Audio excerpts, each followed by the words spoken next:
தந்தை மகன் தூயாவியாய் பெயராலே.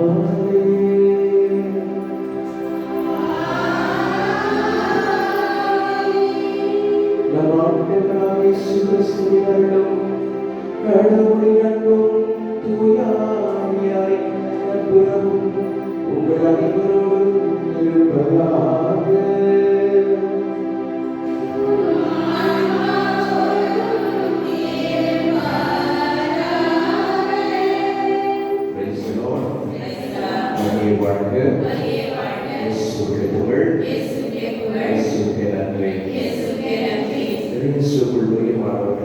இன்று அதி முக்கியமான ஒரு கொண்டாட்டமான ஒரு நாள். நம் உடலுக்கும் உள்ளத்துக்கும் ஆன்மாவுக்கும் மிக முக்கியமாக நம்முடைய 5 பிள்ளைகள் இறைவனுக்கு நெருக்கமாக உருக்கமாக அவர்கள் இணையவிருக்கிறார்கள். இறைவன் அவர்களுடைய இதயத்தில் நுழைவிருக்கிறார். தன் பரிசுத்தமான திரு உடலையும் திரு ரத்தத்தையும் கொடுத்து அந்த பிள்ளைகளுக்கு உலகத்தில் எப்படி வாழ வேண்டும், ஞானத்தோடு விவேகத்தோடு பக்தி நிறைந்த இதயத்தோடு அன்பு நிறைந்த இதயத்தோடு வாழ இதோ அவர்கள் அழைக்கப்பட்டிருக்கிறார்கள். எனவே இந்த கிறிஸ்துவின் தூய்மை மிகு திரு உடல் திரு ரத்தத்தை உட்கொள்கின்ற இந்த பிள்ளைகள் நம்முடைய பிள்ளைகள் கிறிஸ்துவுக்கு சாட்சியாக கிறிஸ்துவின் படிப்பினைகளை நாள்தோறும் தன் இதயத்தில் பதிந்து பெற்றோர்களுக்கு உற்றார் உறவினர்களுக்கு இந்த மண்ணுலகில் வாழ்கின்ற எங்கெல்லாம் அவர்கள் சென்று நற்செய்தியை பரப்புகிறார்களோ அந்த இடத்தில் அவர்கள் கிறிஸ்துவுக்கு சாட்சியாக விளங்க அவர்கள் அழைக்கப்பட்டிருக்கிறார்கள். இதோ அந்த பிள்ளைகளுக்காக பெற்றோர்களுக்காக ஞான பெற்றோர்களுக்காக அவர்களுக்கு வாழ்க்கவும் அவர்களை ஆசீர்வதிக்கவும் வந்திருக்கின்ற அனைத்து இதயங்களையும் குடும்பங்களையும் இறைவனாவே நிறைவாக ஆசீர்வதித்து வழிநடத்தபடியாக நாம் ஜெபிப்போம். இந்த உன்னதமான விலை மதிக்க முடியாத கல்வாரி பணியை ஒப்புக் கொடுக்கும் பொருட்டு தடைக்கற்களாக இருக்கிற நம்முடைய குற்றங்கள் குறைகள் பலவீனங்கள் அனைத்து கிடைத்து பார்த்து இறைவனிடம் மன்னிப்பை கேட்போம்.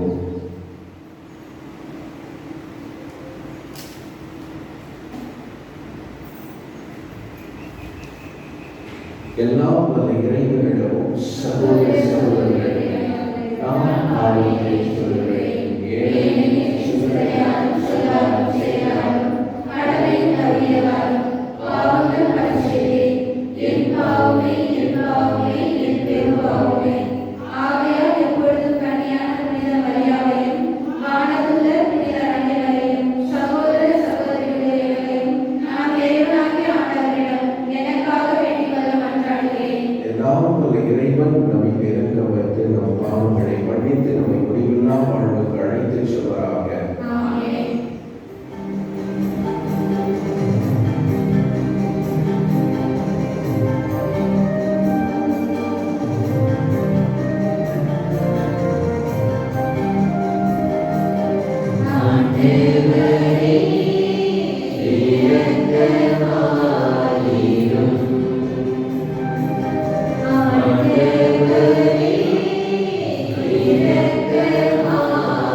இரக்கமாயிரும்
இறைவா இறைவா இந்த வியப்புக்குரிய அருளடையாளத்திலே உம்முடைய பாடுகளின் நினைவை எங்களுக்கு விட்டுச் சென்றீர். உமது திருவுடல் திருரத்தம் ஆகியவற்றின் தூய மறை பொருளை வளர்த்து நாங்கள் உமது மீட்பின் பயனை இடைவிடாமல் துய்த்துணர்ந்து மகிழ அருள்வீராக. தந்தையாகிய இறைவனோடு தூய ஆவியாரின் ஒன்றிற்கும் இறைவனாய் என்றென்றும் வாழ்ந்து ஆட்சி செய்கின்றவர் வழியாக உம்மை கொண்டாடுகின்றோம்.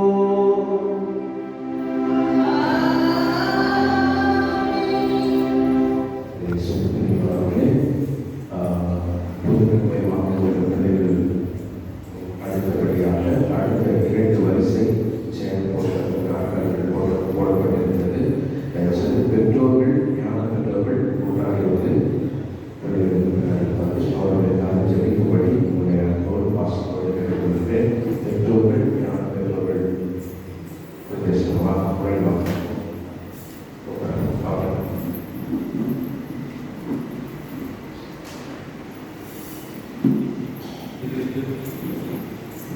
திருப்பலிகள் புனித அந்தோனியார் தவறுக்கு பார்க்கமானது ஞானபுத்த தேவதை ஜீனஸ் ஆண்டனி ஆல்பர்ட் என்வின் இவர்கள் குடும்பத்திற்கு புனித நூதனை வழியாக தேர்வு செய்த அனைத்து நன்றியாகவும் ஃபாதர் கர்த்தர் ஞானோடி சிஸ்டர் ராணி சிஸ்டர் ஜோதி தேவி இவர்கள் கருத்து நிறைவேறும் திருப்பலிகள் துவங்கப்படுகிறது.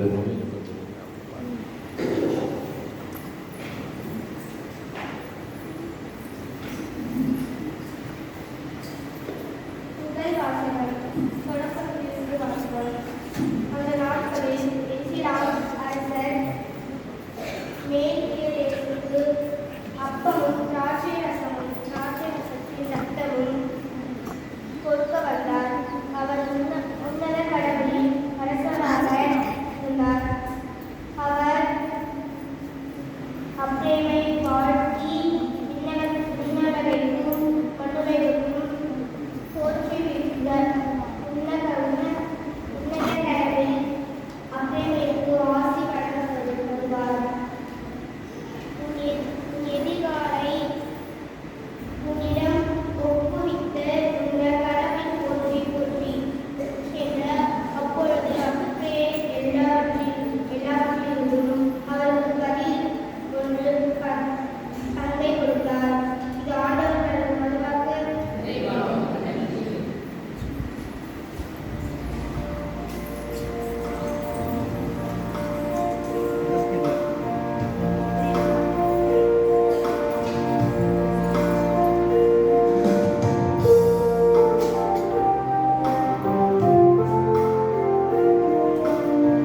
இரண்டாம் வாசகம்.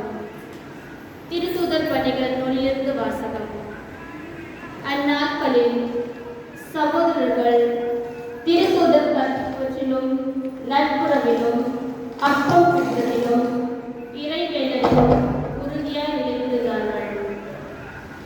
மக்கள் அனைவரும் அச்சம் நிரம்பியது. திருத்தூதர் வழியாக பல அரும் செயல்களும் அடையாளங்களும் நிகழ்ந்தன. நம்பிக்கை கொண்டோர் அனைவரும் ஒன்றாயிருந்தனர். எல்லா உடைமைகளையும் பொதுவாய் வைத்திருந்தனர். நிலப்புலன்களும் பிற உடைமைகளும் உடையோர் அவற்றை விற்று அனைவருக்கும் அவரவர் தேவைக்கேற்ப பகிர்ந்தளித்தனர். ஒவ்வொரு நாளும் அவர்கள் ஒரே மனத்தோடு கோவிலில் தவறாது கூடி வந்தார்கள். வேறு வகையோடும் எளிய உள்ளத்தோடும் வீடுகள் தோறும் அப்பத்தை விட்டு உணவை பகிர்ந்து உண்டு வந்தார்கள். அவர்கள் கடவுளை போற்றி வந்தார்கள். எல்லா மக்களுடைய நல்லெண்ணங்களையும் பெற்றிருந்தார்கள். ஆண்டவரும் தாம் மீட்டுக் கொண்டவர்களை நாள்தோறும் அவர்களோடு சேர்த்து கொண்டே இருந்தார். ஆண்டவர் வழங்கும் அருள்வாக்கு.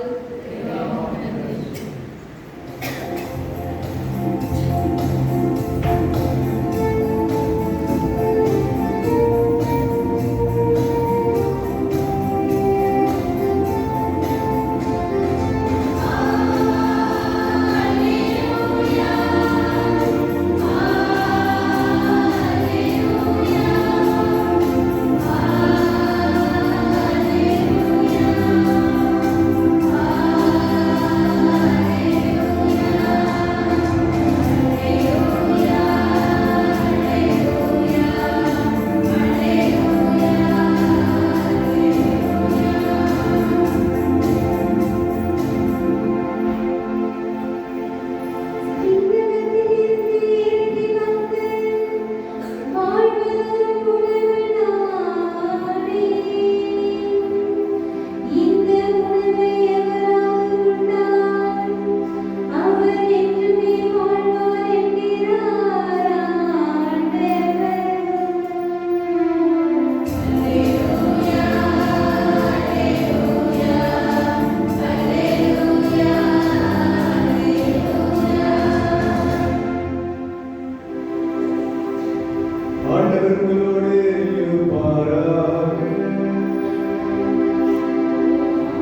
புலிப்பற்ற அப்ப விழாவின் முதல் நாள் வந்தது. பாஸ்கா ஆட்டுக்குட்டியை பலியிடும் அந்நாளிலே இயேசுவின் சீடர், பாஸ்கா விருந்துண்ண நாங்கள் எங்கே சென்று ஏற்பாடு செய்ய வேண்டும் என விரும்புகிறீர் என்று கேட்டார்கள். அவர் பின்வருமாறு கூறி தம் சீடருள் இருவரை அனுப்பினார். நீங்கள் புறப்பட்டு நகருக்குள் செல்லுங்கள்.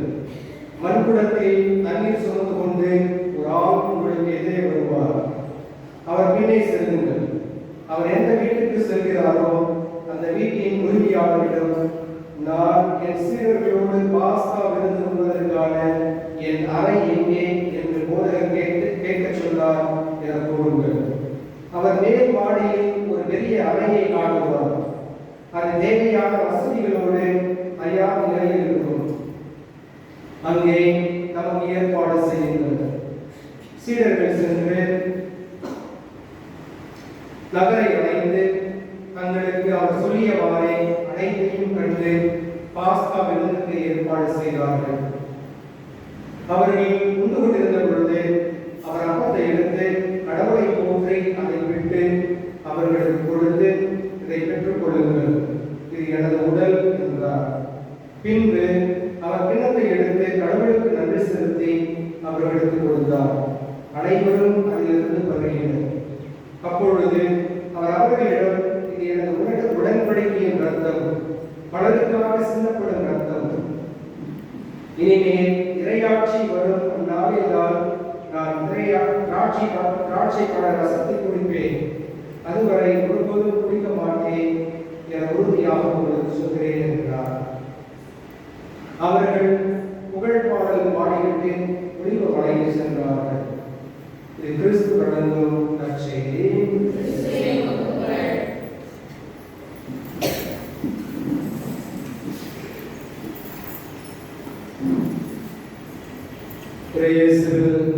பிரியமான சகோதர சகோதரிகளே, முதல் திருவிருந்தை பெறப்போகிற அன்பு குழந்தைகளே, பெற்றோர்களே, தாய் தந்தையர்களே, உங்கள் அனைவருக்கும் இயேசு கிறிஸ்துவின் பெயரால் எனது வாழ்த்துக்கள் வழங்குகிறேன். என்னை பற்றிய அறிமுகம் பெரிதாக தேவைப்படாது என்று செய்கின்றேன். இருப்பினும் தெரியாதவர்களுக்கு என்னுடைய பெயர் தந்தை அன்புதாஸ். அருகாமையில் இருக்கிற சிற்றூராளர் நான்காவது சார்ந்தவர்கள். தற்பொழுது வெளிநாட்டிலே பணியாற்றி கொண்டிருக்கிறேன். ஒரு மாத விடுமுறைக்காக தாயகம் வந்திருக்கிறேன். இன்னும் 2 வாரங்களிலே மீண்டும் என்னுடைய பங்குக்கு சென்று என்னுடைய இறை பணியை தொடர இருக்கிறேன். இதுபோது முதல் நற்கருணையிலிருந்து நம்முடைய குழந்தைகள் இன்று பெறப்போகிறார்கள். இந்த நாள் ஒரு சிறப்பான நாள், மிகவும் முக்கியமான நாள் நம்முடைய வாழ்க்கையிலே. அவர்களுக்கு மட்டுமல்ல, இயேசுவுக்கும் இந்த நாள் மிகவும் ஒரு முக்கியமான நாள், சிறப்புமிக்க நாள். ஏனென்றால் இயேசு எப்படி ஆவலாக மகிழ்வோடு நாம் ஒவ்வொருவரும் நம்மிடம் வர வேண்டும் என்று ஆசைப்படுகிறாரோ, அதே போல குழந்தைகளும் ஆண்டவர் இயேசு தங்களுடைய உள்ளத்திலே, தங்களுடைய வாழ்விலே, தங்களுடைய உடலோடு ரத்தத்தோடு ஒன்றரை கலக்க வேண்டும் என்பதற்காக கடந்த ஒரு சில மாதங்களாக அல்லது நாட்களாக அவர்கள் தங்களை தயாரித்துக் கொண்டு அவரோடு காத்துக் கொண்டிருந்தார்கள். இன்றைய நாளிலே ஆண்டவர் இயேசு அவர்களுடைய உள்ளத்திலே வரவிருக்கிறார். அவர்களை அவர்களோடு இணைந்து வழி நடத்தவிருக்கிறார். எனவே இந்த நாள் ஒரு அற்புதமான நாள், மகிழ்வான நாள். அவர்கள் ஒவ்வொருவரும் அவர்களுக்கு மட்டுமல்ல, அவர்கள் இன்று தங்களுடைய முதல் திருவிருந்தின் மூலம் நம் ஒருவரின் முதல் திருவிருந்தையும் இன்றைய நாளிலே நினைவுபடுத்தக்கூடியவர்களாக இங்கே அமர்ந்து கொண்டிருக்கிறார்கள். நம்முடைய முதல் திருவிருந்தை நாம் ஒவ்வொருவரும் இன்று நினைவு கூர்ந்தோம் என்றால், நாம் எவ்வளவு ஆர்வமாக நாம் நம்முடைய நாளிலே மகிழ்வோடு ஆலயத்திற்கு வந்து திருப்பணியை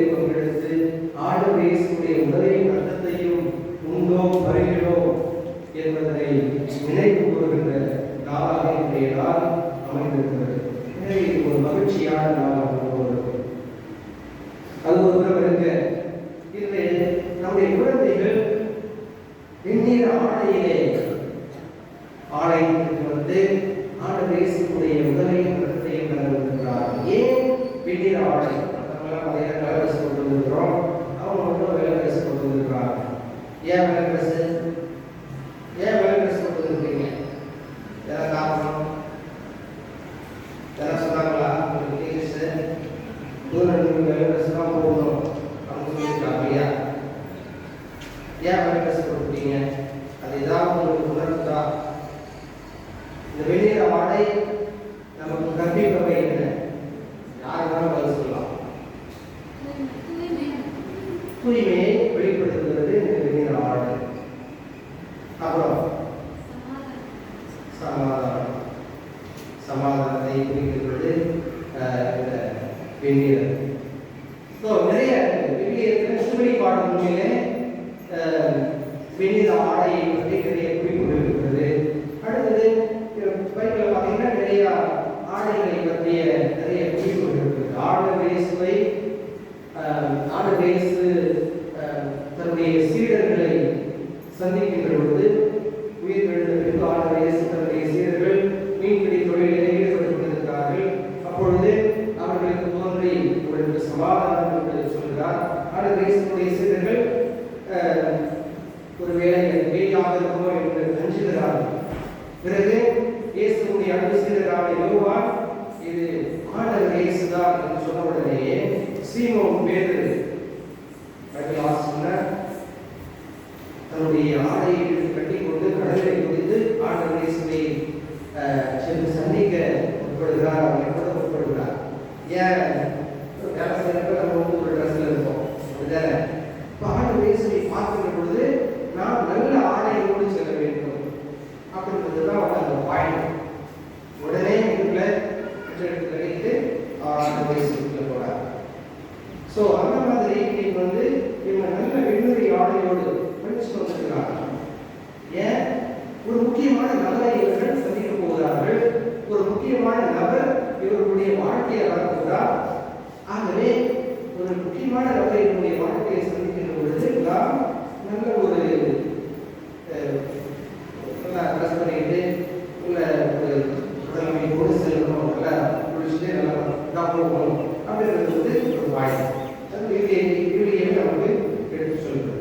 அடுத்தபடியே பார்த்தீங்கன்னா நம்ம உடல் அளவில் மட்டும் தூய்மையாக இருக்க வேண்டும் என்பதாக உள்ளத்தறிவில் நாம் தூய்மையாக இருக்க வேண்டும் என்பதற்காக ஆலயத்தின் வெளிப்புறத்திலே இந்த சிறார்கள் எல்லோரும் நம்முடைய ஒப்புரவு அருட்சாதனை ஈடுபடுகிறார்கள். நம்முடைய பாவத்தை அறிக்கையிட்டு ஆண்டவரோடு ஒப்புரவாகுவது மட்டுமல்லாமல் நம்முடைய சகோதர சகோதரிகளோடு அவர்கள் யாருக்காக பாவம் செய்தார்களோ அவர்களுக்கு அவர்களுடன் ஒப்புரவாக வேண்டும் என்பதற்காக தங்களுடைய உள்ளத்தை தூய்மை செய்து கொண்டார்கள் அந்த அருட்சாதனத்தின் மூலம். அதோடு மட்டுமல்லாமல் வெளிப்புறத்திலேயும் அவர்கள் தூய்மையானவர்கள் என்பதை வெளிப்படுத்தும் வகையிலே வெண்ணிறை ஆடை அணிந்திருக்கிறார்கள். அதே ட்ரெஸ். அடுத்தபடியே பார்த்தீங்கன்னா ஒரு சில கேள்விகள் கேட்கலாம்ல, கேட்கலாமா? ஏற்கனவே அறிவிக்கிறேன், உங்களுக்கு அதிகமானதெல்லாம் தெரியும். மற்றபடி நம்ம எல்லா கேள்வியும் நம்ம என்ன படிச்சோம் அப்படின்றது அவங்களுக்கு நினைவு தான் அப்படின்னு பார்ப்போம். ஸோ எத்தனை எதிர்பார்ச்சாமல் இருந்து சிம்பிள் கொஸ்டின்ஸ் தான், இதெல்லாம் கண்டிப்பாக தெரியும் உங்களுக்கு. எத்தனை எதிர்பார்ச்சாமல் இருக்கும்? 7 தான் இல்லையா? 7 தான். 7 எதிர்பார்ச்சாளர்கள். இப்போ இவங்க எத்தனை எதிர்பார்ச்சாளர்கள் இருக்கிறாங்க? இந்த குழந்தைகள் நீங்க எத்தனை எதிர்பார்ச்சாளர்கள் இருக்கிறீங்க இது வரைக்கும்? என்னென்னது? அவங்க கொஸ்டின் அவங்க சொல்ல நீங்க சொல்லலாம். என்னென்ன எதிர்பார்ச்சாளர்கள்? Very good. இன்னொன்று கருப்போம், அது இப்போ நற்கருணையில 30 வருஷ சாதனை பற்றி நம்ம கொஞ்ச நேரத்துக்கு முன்னாடி சிந்திச்சோம். கடவுளோடு ஒப்புரவாகும் நம்முடைய சகோதரர்களோடு அந்த சாதனத்தின் மூலம் நாம் ஒப்புரவாக்கி ஆண்டவருடைய அன்பை பெறுகிறோம். நற்கருணையிலே ஆண்டவர் இயேசுவுடைய உடலையும் ரத்தத்தையும்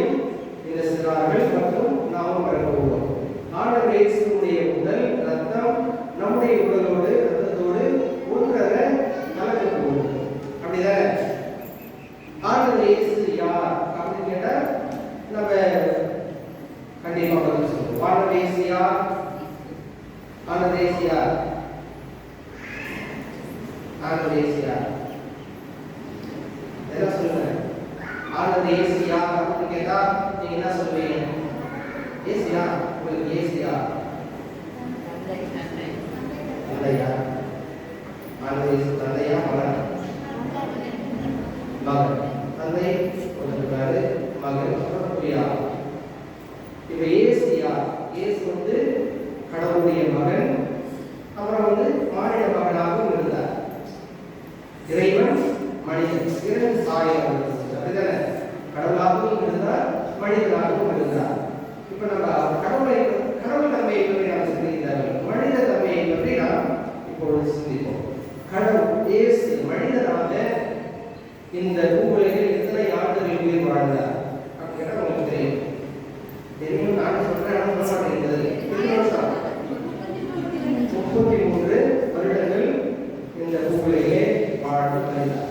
இப்போ 3 ஆண்டுகள் தான் புதுப்பணியிலே இறைப்பணியிலே அவர் ஈடுபட்டார். இந்த 3 ஆண்டு காலத்திலே நிறைய நற்செயல்களை செய்தார்.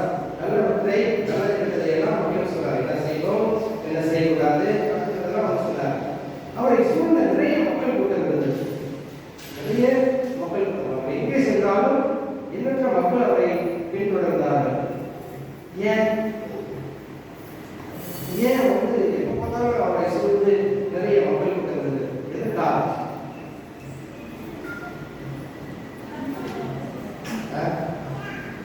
நீங்கெல்லாம் பார்த்தீங்கன்னா அரசியல்வாதிகள் போறாங்க, காசு கொடுத்தாதான் நீங்க பிரியாணியில் போய் ஏதாவது சொல்லி வருவீங்க, பிரியாணி கொடுத்தாங்கன்னா வாங்கி சாப்பிட்டு வருவீங்க. அந்த மாதிரி பண்ணவே இல்லை. அவர் கூட்டவே இல்லை. மக்களாக வந்து கூட்டமாக போறாங்க அவர் பின்னாடி. ஏன்? அவர்கிட்ட என்ன அப்படி என்ன இருக்கு? நிறைய அற்புதங்களை செய்தார், நிறைய நல்லவற்றை மக்களுக்கு எடுத்து சொன்னார். அவருடைய பேச்சு ஆற்றல் மிக்கதாக இருந்தது, சக்தி வாய்ந்ததாக இருந்தது, நிறைய மக்களை அவரிடம் ஈர்க்கும் மனமாக இருந்தது. அப்புறம் அவர் நிறைய நல்ல விஷயங்களை செய்தார். நோய் புரிந்தவர்களை தூக்கு குணமாக்கினார், பசி புரிந்தவர்களுக்கு உணவளித்து அவருடைய பசியை ஆக்கினார்.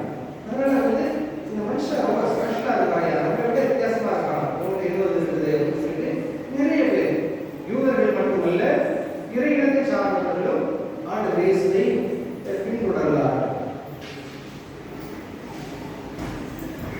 ஆண்டவர் இயேசு நல்லவற்றை சொன்னார், நல்லதை செய்தார், மக்களுக்கு அவரை மிகவும் பிடித்திருந்தது.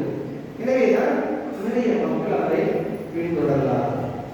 இப்ப அந்த இயேசுடைய உடலும் ரத்தமும் நம்முடைய உடலோடு ரத்தத்தோடு ஒன்றுடன் கலக்கிறது. நாம் இயேசுவாக மாறுவோம், இயேசுவாக மாற வேண்டும், மாறி இருக்க வேண்டும். நம்ம இயேசுவாக இயேசுடைய உடலும் ரத்தமும் நம்முடைய உடலோடு ரத்தத்தோடு கலந்த பின்பு நாம் இயேசுவாக உண்மையிலே மாற வேண்டும். ஆனால் அப்படி நாம் மாறுவது கிடையாது. நீங்களாம் பார்த்தீங்கன்னா யாரும் போனாங்கன்னா ராவணி பையன், சரியான உலகாளி பையன் அப்படின்னு சொல்லிட்டு அவங்க வந்து எவ்வளவு தொலைவில் இருக்கணுமோ, எவ்வளவு விலையில் இருக்கணுமோ அப்படி வெளியிட்டு தான் வந்து நம்முடைய பெற்றோர்களும் பெரியவர்களும் நம்மிடம் எடுத்து சொல்லியிருப்பாங்க. அந்த அளவிற்கு நாம் நடந்து கொள்ளக்கூடாது. உண்மையிலேயே ஆண்டவர் இயேசுவுடைய முதல் ரத்தத்தையும் நீங்கள் பெற்றவர்களாக இருந்தீர்கள் என்றால், ஆண்டவர் இயேசுவுடைய முதல் ரத்தமும் உங்களுடைய உடலோடு ரத்தத்தோடு ஒன்றுடன் கலந்திருக்கிறது என்றால், நிறைய மக்கள் உங்களிடம் நாளை வரக்கூடியவர்களாக இருக்கிறது. அந்த அளவிற்கு உங்களுடைய சொல்லும் செயலும் இருக்க வேண்டும். அப்படி இருக்கீங்களா? இன்னைக்கு ஆண்டவர் இயேசுவுடைய உடலும் ரத்தத்தையும் நீங்கள் பெறப் போகிறீர்கள். ஆண்டவர் இயேசுவாக மாற வேண்டும் என்று திருச்சபை நமக்கு வலியுறுத்துகிறது. நீங்கள் ஆண்டவர் இயேசுவாக மாற முடியுமா? நல்லது சொல்லுவீங்களா? நல்லது செய்வீங்களா? இன்னைக்கு வந்து இவங்க 5 பேரும் ரொம்ப ஆர்வமா கோயிலுக்கு வந்த உடனே நான் தான் பார்த்தேன், நல்லா படிச்சுன்னு ரொம்ப ஆர்வமா முன்னாடி உட்கார்ந்துருந்தாங்க. நம்மளும் நம்மளுடைய முதல் திருவிருந்தின் பொழுது நல்லா ஃப்ரெஷ்ஷாக ரொம்ப ஆர்வமா ரொம்ப சந்தோஷமா கோயிலுக்கு முதலாக வந்துருந்துருப்போம். ஆனால் இன்னைக்கு பார்த்தோம்னா நிறைய பேர் மணி அடித்து ஜாமான சொல்லி எல்லாம் முடிஞ்சாலும் கூட சாமி பிரசாதம் போட்டு அந்த செய்தி வாசகம் பிரசன்னா முடிஞ்சதான் ஒரு சில பேரை வா அப்புறம் நத்தத்தை வாங்கிட்டு என்ன வேலையோ தலைவருக்கே வேலைக்கூடிய இருக்கு. இந்த மாதிரி இருக்கிறாங்க நிறையா. இது நாம் நட்புமை மேல் கொண்டிருக்கிற அன்பினை வெளிப்படுத்துவதாக இல்லை. நாம் உலகத்தின் மேல் அன்பு கொண்டிருப்பவர்களாக ஆர்வம் காட்டுபவர்களாக இருப்பதை வெளிப்படுத்துகிறது. அதனால இன்னைக்கு இந்த குழந்தைகள் நீங்கள் எவ்வளவு ஆர்வமாக இன்று அழைத்து வந்திருக்கிறீர்களோ அல்லது இயேசுவுடைய உதவி ரத்தத்தை பெறப்போகிறீர்களோ அதே ஆர்வம் மங்காவும் குன்றாவும் என்னால இருக்கணும். அடுத்த வாரம் ஞாயிற்றுக்கிழமை பார்ப்போம். நீங்க எப்படி பேரும் நீங்க எப்படி வந்தீங்களோ அதே மாதிரி ஆர்வமா கொடுவீங்களா அப்படிங்கிறது பார்க்கணும். நீங்க தான் பார்க்குறீங்க, நாங்கள் பார்க்க முடியல. ஸோ நீங்க உண்மையிலேயே ஆண்டவர் இயேசுவை ஆண்டவர் இயேசுவாக மாற்றப்படுகிறீர்கள் என்றால் இன்னைக்கு எப்படி வந்தீங்களோ கோயிலுக்கு அந்த மாதிரி வரக்கூடிய நாட்களிலேயும் முதலாக வந்திருக்கிறது. அவங்களுக்கு மட்டும் கிடையாது, நமக்கு தான். நம்மளும் வந்து நற்கொடையை பெறுவதற்காக ஆண்டவர் இயேசுவுடைய உதவி பிரசத்தை பெறுவதற்காக மிகுந்த ஆர்வத்தோடு மகிழ்ச்சியோடு வர வேண்டும். இன்னைக்கு பார்த்தீங்கன்னா நற்செய்தி ஆண்டவர் இயேசு சிறு பிள்ளைகளை வரவேற்கள் அவர்களை தடுக்காதீர்கள் அப்படின்னு சொல்லிட்டு இயேசு தன்னுடைய சீடர்களுக்கு வலியுறுத்துவார். அவர்களை கண்டிப்பாக கூட ஏன்னா இயேசு அவருடைய சீடர்கள் இங்கே பிள்ளைங்க கோயிலெல்லாம் வராங்க சத்தப்படுத்திருப்பாங்க இங்கே கொண்டு வந்துடுவோம் அப்படின்னு சொல்லிட்டு ஏன் அவங்க நியூசன்ஸ் அவங்கள வேண்டாம் அப்படின்னு சொல்லிட்டு அவங்க நிறுத்தாங்க பெரிய விடுவாங்க அப்படின்ற மாதிரி ஒரு சூழல் அந்த டைம். அதே ஒரு சூழல் இணையத்தில் நிறைய பேர் கடைகளுக்களாக இருக்கிறார்கள். குழந்தைகள் அழைத்து கொடுக்குறது அவங்க வந்து நீங்கள் போடுவான் சத்தம் போடுவான் இங்கே போட்டுவான் டீம் பார்க்கலாம் கூட கையை போட்டு வீட்டே இருந்து வராது அப்படின்னு சொல்லிட்டுலாம் நம்ம நிறைய பெற்றோர்கள் செய்வது. ஸோ அது வந்து சரியான நடைமுறைகள் குழந்தைகளை நாம் அழைத்து கொள்வார்கள். பெற்றோர்களே வராங்கன்னா குழந்தைகளுக்கு போய் வருவாங்க. பெற்றோர்கள் குழந்தைகளை நீ போ நாங்கள் அது கிடையாது, நம்ம தான் முன்மாதிரியாக. நீங்கள் பார்த்தீங்கன்னா எத்தனை குழந்தை இருக்கிறாங்க லீவ் நாளில் சம்மர் ஹாலிடேஸ் இல்லையா? எத்தனை குழந்தை இருக்கிறாங்க? பெரியவங்கள்கிட்ட குழந்தைங்க ரொம்ப கம்மியாக தான் இருக்காங்க. குழந்தைங்களாம் என்ன பண்ணாங்க தெரியும் எல்லா வீட்டிலும் போன பண்ணியிருப்பான் எல்லாருதான். ஸோ நாம் குழந்தைகளை உற்சாகப்படுத்த வேண்டும், வாழைத்து அழைக்க வேண்டும், அவங்களோட கையிலே புதுசு வரணும். ஸோ திருச்சபை இன்று மேலாட்டில் ஒரு பக்கம் நடந்து கொண்டிருக்கிறதுக்காக நம்ம நாட்டிலே அதே கலாச்சாரம் நடைபெற்றது. என்னைக்கு போன வருஷம் அன்னைக்கே ஆடவர்களுடைய வார்த்தைகள் நண்பருடைய அதனுடைய முக்கியத்துவம் யாரும் வழிபட்டு இருக்கிறது. நம்ம நிறைய முடிக்கிறது அந்த ஆர்வம் மொழி கொண்டிருக்கிறது நம்ம கையில். அந்த ஆர்வத்தை தான் தூங்கி எழுதும். ஸோ இந்த ஆர்வம் நம்முடைய குழந்தைகளுக்கு அதை ஏற்படுத்துகிறது.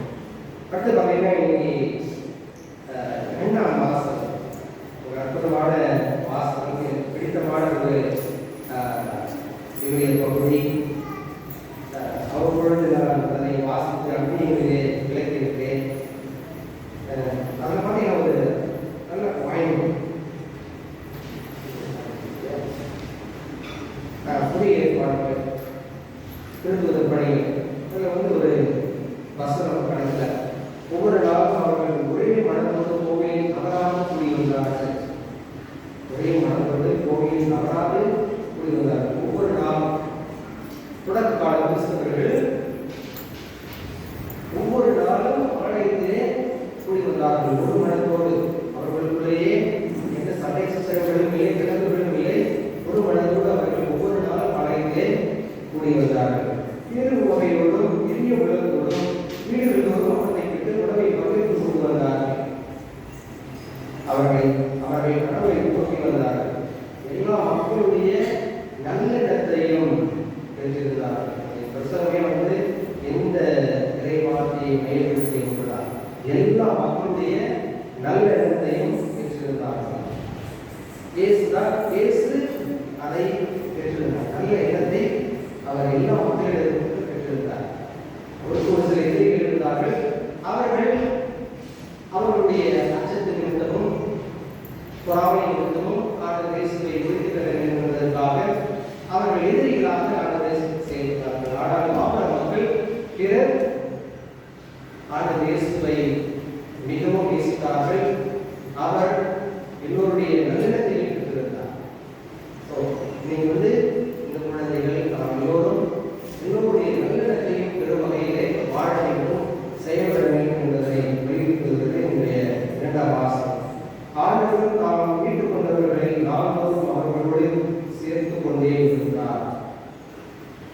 ஆண்டவரும் தாம் மீட்டுக் கொண்டவர்களை நாளோடும் அவர்களோடு சேர்த்துக் கொண்டே இருக்கிறார். நாளுக்கு நாள் ஆண்டவர் இயேசுவை பின்தொடர்கிறவர்கள், கிறிஸ்துவர்களாக மாறக்கூடியவர்கள் அதிகமாகிக்கொண்டே இருந்தார்கள். இன்னைக்கு ஆப்போசிட்டா நடந்தது. நாளுக்கு நாள் மக்கள் கடவுளை விட்டு தூரமாக சென்று கொண்டிருக்கிறார்கள். கிறிஸ்துவாக மாறி இருக்கிற நாம் மக்களை கிறிஸ்துவோடு ஒன்றுபடுத்த வேண்டும். ஆண்டவரிடத்தை கொண்டு வரக்கூடிய கருவிகளாக மாற வேண்டும். நாங்கள் படிக்கின்ற காலத்திலே குருமடத்திலே எங்களுடைய முதன்மை தந்தையானவர் ஒரு அருமையான செய்தியை சொல்வார். சாமியாரான ஒரு ஆன்மாவை காப்பாற்றிவிட்டால் அது நீ செய்த மிகப்பெரிய சாதனை, வாழ்நாளிலே நீ செய்த மிகப்பெரிய சாதனை என்று சொல்வார்.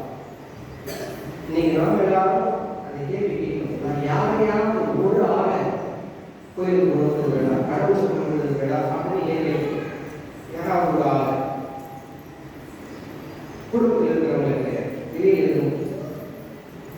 அதுதான் உண்மையிலேயே நாம் கடவுளுக்கு செய்யக்கூடிய ஒரு மிகப்பெரிய பணி, கடவுளுக்கு செய்யக்கூடிய ஒரு மிகப்பெரிய இது ஒரு நன்றி. இது நாம் பெற்றுக்கொண்ட அருளை பிறருக்கு நாம் கொடுக்க வேண்டும். நம்மளுடைய விசுவாசத்தை நாம் நம்மோடு வைத்துக் கொள்வதல்ல, பிறருக்கு கொடுக்கிறது. நம்முடைய நாம் பெற்றுக்கொண்ட அந்த விசுவாசத்தை பிறருக்கு கொடுக்கிறது. அந்த விசுவாசத்தின் மூலம் அவர்கள் ஆண்டவருடைய அருளையும் ஆசையையும் பெற வேண்டும் என்று நாம் எண்ண வேண்டும். அது ஒருவர்களுக்கு இந்த நாளிலே நம்முடைய பணியாளர் அன்பு தன்னுடைய பிறந்த நாளை தன்னுடைய சொந்த மண்ணிலே தன்னுடைய உறவினர்களோடு நாளை கொண்டாடி கொண்டிருக்கிறார். உண்மையிலேயே அவர் தன்னுடைய பேர்ப வாழக்கூடிய ஒரு மனிதர் என்று நான் சொல்லி உங்களுக்கு தெரியவில்லை, உங்களுக்கு நன்றாக தெரியும். நான் அவர்கள் குருமடத்திலே பயிர்கிறோம். குருமடத்தில் நான் அவர் எப்பேற்பட்டவர் என்பதை நான் அறிந்து அவரை படித்தேன். குருமடத்திலே நான் இருந்த பொழுது எனக்கு அவர்களே என்றாலும் பல்வேறு உதவிகளை செய்திருக்கிறார். அதனால் சொல்றது அது எனக்கு மட்டும் இல்லை, நிறைய பேருக்கு பல நன்மைகளை செய்து உண்மையிலேயே ஆண்டவர் இயேசுவுடைய சீடராக பார்த்து கொண்டிருக்கிற ஒரு அற்புதமான மனிதர். நம்ம பல சொல்லுவேன், வாழ்ந்தா இந்த மாதிரி ஒரு மனுஷனா நம்ம வாழணும் அவங்களுக்கு உள்ள ஒரு அந்த ஆதரவும் அந்த ஏக்கம் இருந்து. ஆனால் அவருக்கு ஈடாக செய்வதா அப்படின்றது சந்தேகம் தான். ஆனால் என்னால் முடிந்ததை செய்யும். கடவுளை போல நாம் ஆண்டு இயேசுவை போல நாம் வாழ வேண்டும் என்பது சற்று வெளிநடத்தாலும் கூட நாம் முயற்சி கொண்டிருக்கிறோம். அன்பு பார்த்து அதில் கொஞ்சம் சிறப்பாக இதை விட சிறப்பாக இருக்காங்க அப்படின்றப்ப எனக்கு முன்பாக அவருடைய முகேஷ் போடுறேன் என்னை சபைக்கு கொண்டு போனதே அவ்வளோதான். நான் சாமியார் திரை போடுறேன். அவர் வாழ்நாளிலே செய்த ஒரு மிகப்பெரிய சாதனை என்னவென்றால் ஒரு ஆன்மாவை மீட்டெடுத்திருக்கிறார். அந்த ஆன்மா நான் தான். நான் சாமியார் ஆயிருக்கிறேன்னா அதுக்கு விதை போடுறவர் அவர். ஸோ அவரை செய்திருக்கிறார். அதுபோல நம்ம என்ன பண்ணணும், பிறருக்கு உதவுவதும் சரி, பிறரை யாரும் பேசுகிறது உதவுவதற்கும் அவர் ஒரு முன்மாதிரியாக இருக்கிறார். நாம் அவரை போல பல பேருக்கு உதவி செய்வதையும் பலரை அவர்களை கொண்டு வருவதையும் நாம் ஒரு குறிக்கோளாக கொண்டிருக்கிறேன். உங்கள் ஒருவரின் சார்பாக நான் என்னுடைய மனமார்ந்த வாழ்த்துதல்களையும் ஆசிரியையும் தேவையை தெரிவித்துக் கொள்கிறேன். ஆசிர்வதித்து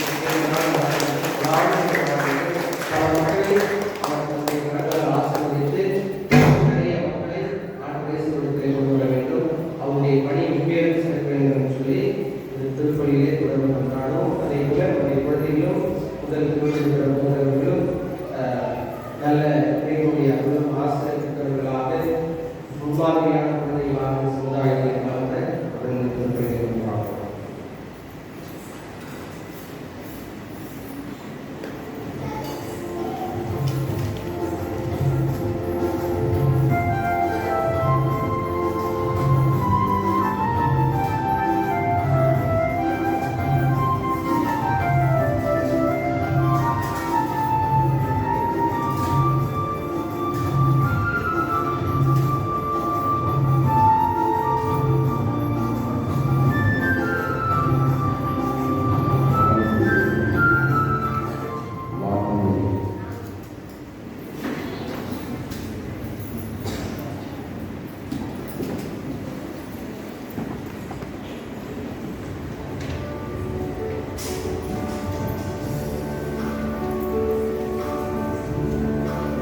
இந்த மன்றாட்டுகளை எல்லாம் இந்த ஆண்டவரான இயேசு கிறிஸ்துவின் திருவுருவத்தை பார்த்து தந்தருளும்.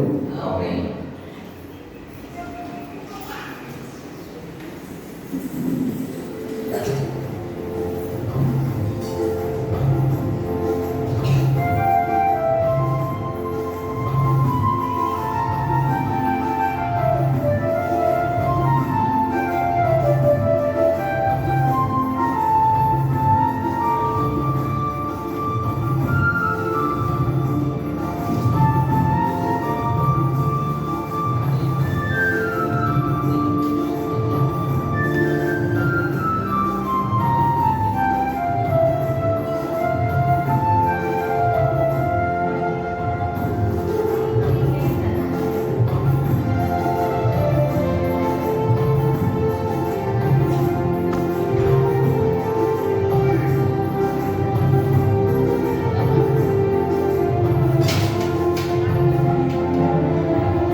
அதனால் அவரது திரு அவைக்கு ஒற்றுமை அமைதி ஆகிய கொடைகளை கனிவுடன் தந்தருளினாக. ஆண்டவராகிய கிறிஸ்து வழியாக உம்மை கொண்டாடுகின்றோம்.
ஆண்டவரே,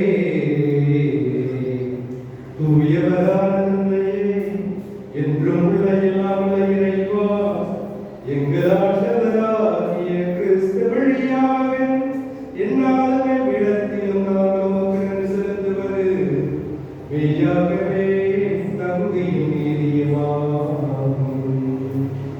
எங்கள் கடமையும் மீட்புக்குரிய செயலுமாகும். என்றும் மெய்யான குருவாகியவர் நிலையான வழிமுறையை ஏற்படுத்தினார்.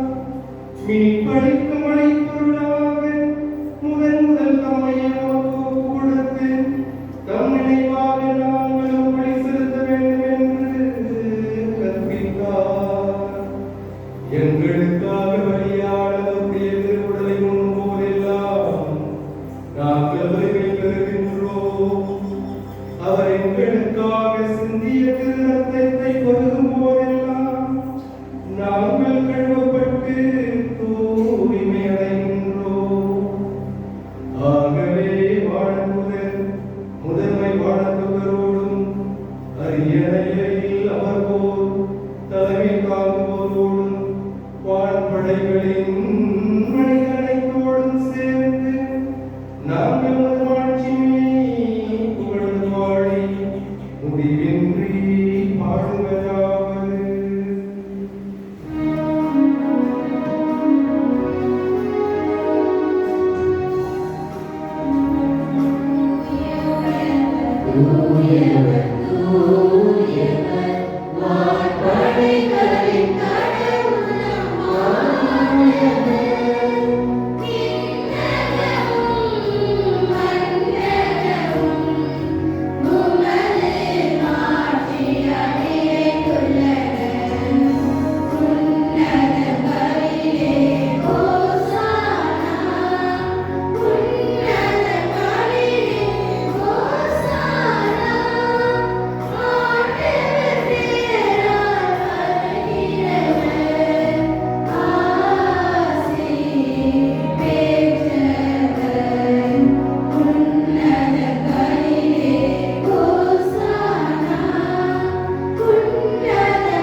ஆண்டவரே, நீர் மெய்யாகவே உயர்வர், தூய்மை அனைத்திற்கும் ஊற்று.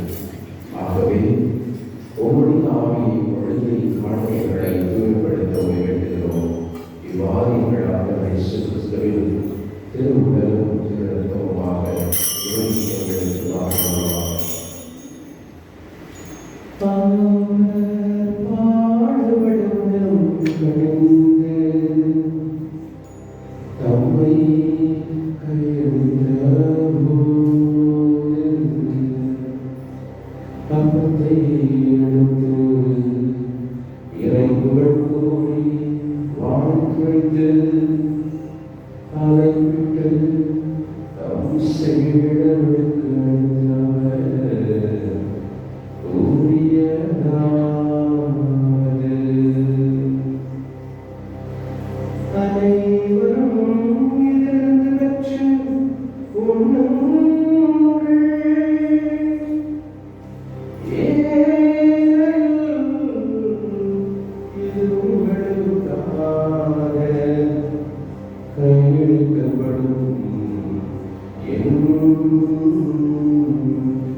உலகமே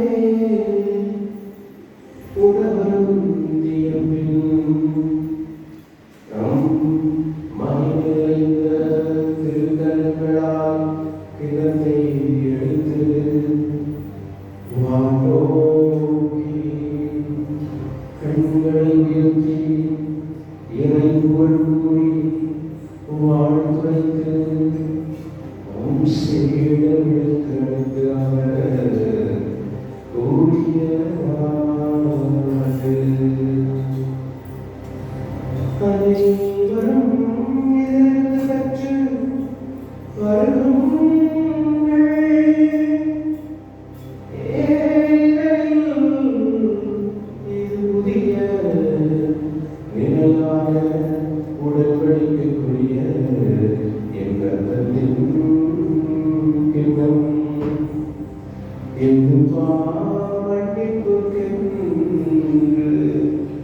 உங்களுக்காகவும் பலருக்காகவும் சிந்தப்படும்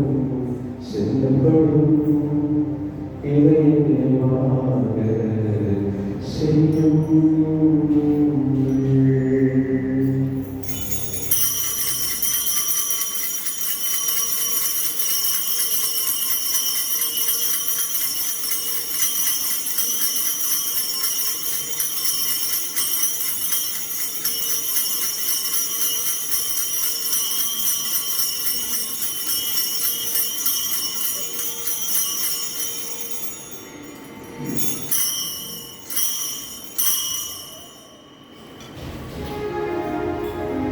நம்பிக்கையின் மறைபொருள்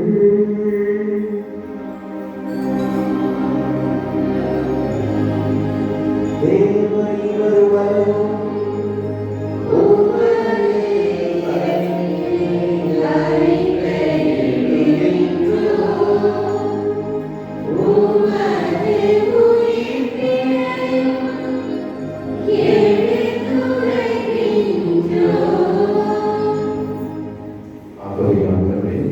நாங்கள் கிறிஸ்துவின் இறப்பினையும் உயிர்ப்பினையும் நிறைவது வாழ்த்துதலும் அவரத்தை ஏற்படுத்தும் இனத்தையும் ஒப்புப்படுத்துகிறோம். ஒரு திருமணம் கூடிய தகுந்தவர்களை ஏற்றுக்கொள்ள எனவே கொண்டு செலுத்துகிறோம். மேலும் கிறிஸ்துவின் உடலில் மரத்திலும் பகுவழங்களை தூய ஆவியால் ஒன்று சேர்க்க வேண்டும் என உங்களை தாழ்மை என்று கொண்டாடுகிறோம்.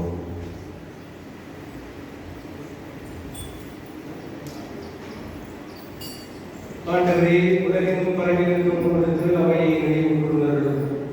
எங்கள் திருத்தந்தை 14ஆம் லியோ, எங்கள் ஆயர் கலிஸ்டஸ், எல்லா திருநிலையினர் ஆகிய அனைவரோடும் ஒரு திரு அவை அங்கே நிறைவு பெற செய்தருளும்.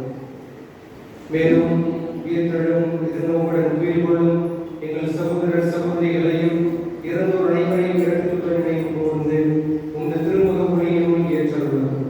எங்கள் அனைவர் மீது இரக்கமாயிரும். கடவுளின் கன்னித்தாயான மரியா, அவருடைய கணவரான புனித யோசேப்பு, புனித திருத்தூதர்கள், இவ்வுலகில் உகந்தவராயிருந்தோர் ஆகிய புனிதர் அனைவருடனும் நாங்கள் நிலை வாழ்வில் கொண்டு கொள்ளும் பத்திரிகை உம் திருமகன் இயேசு கிறிஸ்து வழியாக உம்மை புகழ்ந்தேற்று மறந்துள்ள கொண்டாடுகின்றோம்.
இறப்படையால் பயிற்சி பெற்ற நாம் துணிந்து பாடுவோம்.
உலகின் பாவங்களை போக்கும் இறைவனின் சகலியே எங்கள் மேல் இரக்கமாயிரும். உலகின் பாவங்களை போக்கும் இறைவனின் சகலியே எங்கள் மேல் இரக்கமாயிரும். உலகின் பாவங்களை போக்கும் இறைவனின் சகலியே எங்களுக்கு அமைதி அளித்தருளும்.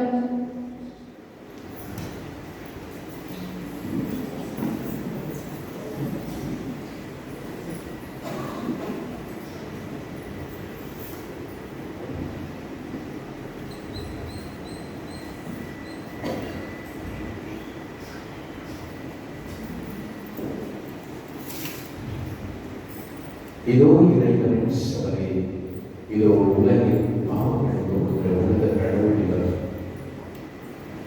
நம்மை மன்னித்து அன்போடு பாசத்தோடு என்றும் நம்மோடு வாழ்கின்ற உயிருள்ள இயேசுவர் இவருடைய அற்புதமான இறை திருவிழத்திற்கு அழைக்கப்படுகின்ற நாம் அனைவரும் பேறு பெற்றோர்.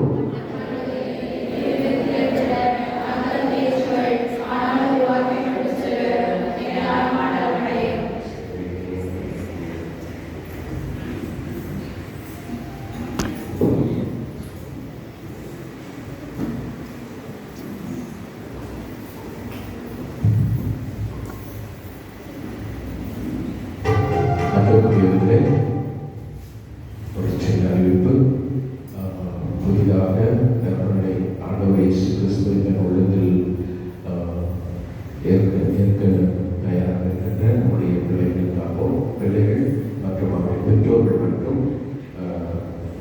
வரிசையில் இறங்கி வரும்படி ஒரு பாசத்தோடு கேட்டுக்கொள்கிறேன். மீதமுள்ள இறை மக்கள், சகோதர சகோதரிகள், நீங்கள் இருக்கின்ற இடத்திலே அமர்கள். உங்களுக்கு இறுதி விருந்தை அளிக்க நம்முடைய தந்தை அவர்களும் மற்றும் இரு சகோதரிகள் இருக்கிறார்கள். அவர்கள் உங்களுக்கு நன்மை வழங்குவார்கள்.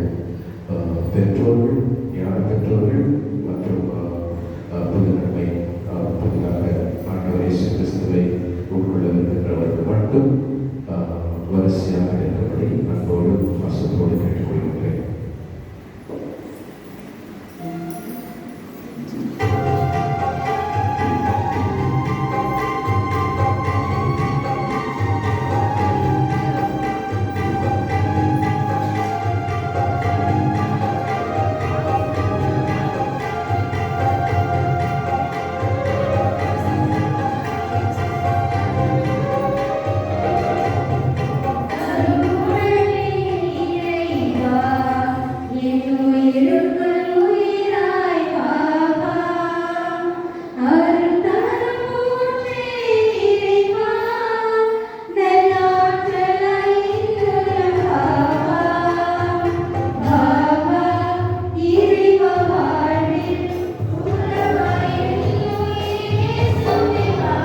Hallelujah.